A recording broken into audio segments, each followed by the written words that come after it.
సమాచారం ఉంది. దీనిలో భాగంగా మంచిర్యాల పట్టణంలో ఒక కేసు నమోదు చేసినాము. ఈరోజు వచ్చిన ఫిర్యాదు మేరకు జన్నారం పోలీస్ స్టేషన్లో కూడా ఒక కేసు నమోదు చేయడం జరిగింది.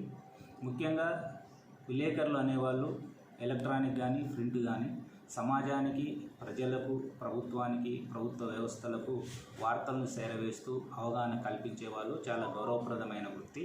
దీంట్లో గత 20-30 సంవత్సరాల నుంచి పనిచేసే సీనియర్ పాత్రికేయులు ఉన్నారు.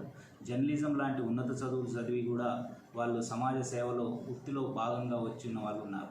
కానీ కొంతమంది ఇటీవల కాలంలో ఇతరత్ర పేర్లు పెట్టుకొని విలేకరులు కాకపోయినా విలేకరులమని చెప్తూ సొంత డబ్బుల ఆదాయం మార్గంగా ప్రజల్ని పీడించడం కోసం, ప్రజల్ని భయపెట్టియడం కోసం ఇతర వ్యాపార సంస్థల దగ్గర కూడా పోతున్నట్టు తెలిసింది. అట్లాంటి వారిపైన కఠినమైన చర్య తీసుకుంటాం. ఎక్స్టార్షన్ కేసులు కూడా నమోదు చేసి అరెస్ట్ చేయడం జరుగుతుంది. ఇంకా వెహికల్స్ పై కూడా ప్రెస్ అని రాసుకుంటున్నారు. ప్రెస్కు సంబంధం లేని వాళ్ళు ప్రెస్ అని రాసుకుంటున్నారు కాబట్టి స్పెషల్ డ్రైవ్ కంటిన్యూ చేస్తున్నాము. ఎవరైతే నిజమైన విలేకరులు ఉంటారో వాళ్లకు వెసులుబాటు కల్పిస్తాము. ఎవరైతే ప్రెస్ కాకుండా ప్రెస్ అని ఉంటారో వాళ్ళపైన క్రిమినల్ కేసులు కూడా నమోదు చేయడం జరుగుతుంది.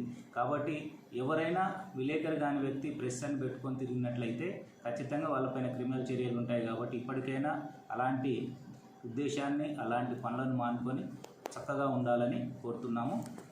ఈ రోజు నుంచి స్పెషల్ డ్రైవ్ స్టార్ట్ అవుతుంది. దాని ప్రకారము క్రిమినల్ చర్యలు తీసుకోవడం జరుగుతుంది.